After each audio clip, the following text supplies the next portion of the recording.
Okay, family, as promised, I am knocking out this series today. So I'm going to come to you with, I believe, is part 5, okay? And it is adjust your expectations.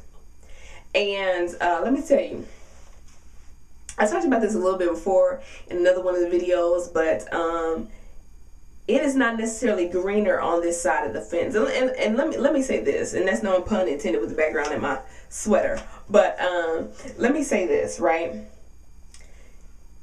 The reason why I was so adamant about if you do not have a passion for something is because there will be lots of obstacles thrown at your way in entrepreneurship. There are some if you do a corporate route, whatever you do, but there's always obstacles, right? If you don't have a bigger why, which we talked about before, an external force, something, whatever you want to call it, a purpose, a passion, it's going to make it really difficult to stick over here, particularly when you've got to be, for some time, you know, the manager, the technician, and the visionary, and the administrative assistant, and the janitor, and the blah, blah, blah. You got to do it all. And the marketing PR person, and the social media person, and the stylist, all that, okay? So adjust your expectations. If you think that you're going to be successful when you leave corporate America and you can watch TV during the day, or that you can wake up whenever you want to, or that you get off at 5 o'clock and that you have no boss, then I'm gonna need you to adjust your expectations. Let's start with the no boss part. Okay, if you are in a client-based business, which most of you will be, I mean, even if you have products, you're gonna have clients. You have just swapped a job in corporate America for having 1, maybe 2, 3 bosses, to every client is now your new boss. If you think that you're the boss, surprise, surprise, you're not the boss, okay? Because if you're, particularly if you're in a service-based business, honey, okay, the client is the boss. Because it's what they want, because it's their money. And your job is to provide that service, okay? I mean, there are some boundaries you can choose, but get your mind right on that one. I also want you to get your mind right about this fantasy that you think you're just about to be big chilling on a beach, because that's what everybody sells you when they talk about leaving corporate America. You on a beach on a laptop. You can get to that point. Absolutely, depending on the nature of your business. You know, if you have a more internet-based business, it's not a brick and mortar business, it's not a building, whatever the case may be. Sure, if if you're a writer, you can be on a beach writing somewhere, but eventually you're gonna have to get out there and promote what you wrote. You know, I'm a chef. Some of it's online, some of it's live. I got to get out there and I got to hustle. So adjust your expectations, okay? You can't be big chilling. You don't watch TV in the middle of the day when you was at work, when you was working for somebody else. You know, my rule of thumb is, and same with my mother, is if I did it when I worked for somebody else, I for sure need to do it for myself. So if I was putting in 10-hour days when I was working for somebody else, I for sure need to put in 10 hours when I'm doing my own thing. You know what I'm saying? The difference is there's no external accountability. There's no external checks and balances to make sure you do it. There's no punishment or anything like that. And I'm telling you, you can get caught up with, oh, now I got all this free time. You need to manage that. You know what I'm saying? You don't necessarily get off at 5 o'clock. You can get to that point, you know, and I definitely encourage you to at some point, you know, sort office hours. You know, my business is very informal because, you know, people text me, they email me, they Facebook me, all this kind of stuff, whatever. For instance, when I'm on vacation, I don't respond to emails work related. I'm on vacation. That's my choice. It's very difficult sometimes because when you work for somebody, you want to go ahead and get it done. So I just want to talk to you about adjusting your expectations. Also, if your business don't pop off in the first year, you didn't fail. That's business.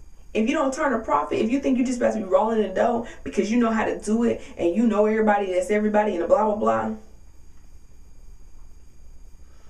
I don't know what to really tell you about that either. I really want you to get a sense of this is a grind. If you don't have the internal fortitude to keep it going when the money gets tight, when it gets frustrated, when you can't find new clients, if you don't have the creative mind to be innovative, check your efforts, see if they work. Just don't be doing a whole bunch of stuff and you don't know what's working. I mean, you got to check and balance it. If you are, let's say you do music, right? Or you teach music lessons, right? People need to know that you can play. So you gotta, let's say you're putting out YouTube videos or something, right? and 2 years pass by, you're not getting no hits on the YouTube videos, you probably need to reevaluate if that's beneficial. Anyway, the point is you need to be able to check your efforts, see if they're working. So also, and I'm gonna talk about this when I talk about goal lean, but you need to adjust your lifestyle expectations, okay, and how you manage your money, because it's not necessarily consistent. You don't know what your sales volume is gonna be.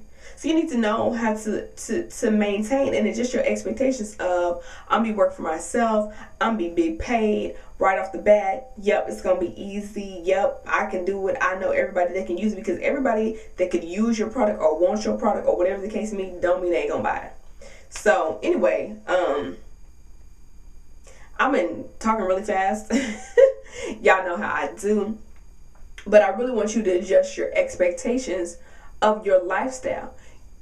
I am not trying to discourage you by any stretch of the imagination.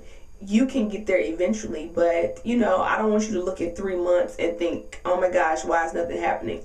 6 months, a year, 2 years. It depends on the nature of your business. It depends on how much you grind. It depends on if you know your right target market. And that's why I encourage you need to go with your passion, and you need to know if there's a demand. You can't just be putting stuff out there because you think it's a good idea and then expect people to buy it. Most people want to do something new, right? Probably ain't new, just might not have been marketed correctly, or there might not have been a huge target audience for that. Just because you like beer battered fried popsicles don't mean that everybody wants that.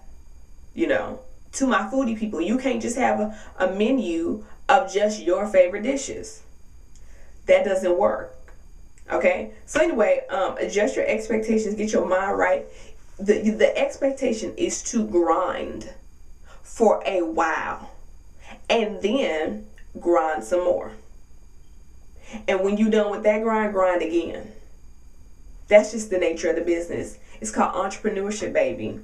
But it's well worth it if you have the passion, because you'll be fulfilled and you'll enjoy the grind even when you don't enjoy the grind. So that is part 5, adjust your expectations, and we will be coming back with part 6. Holla at your girl. Peace.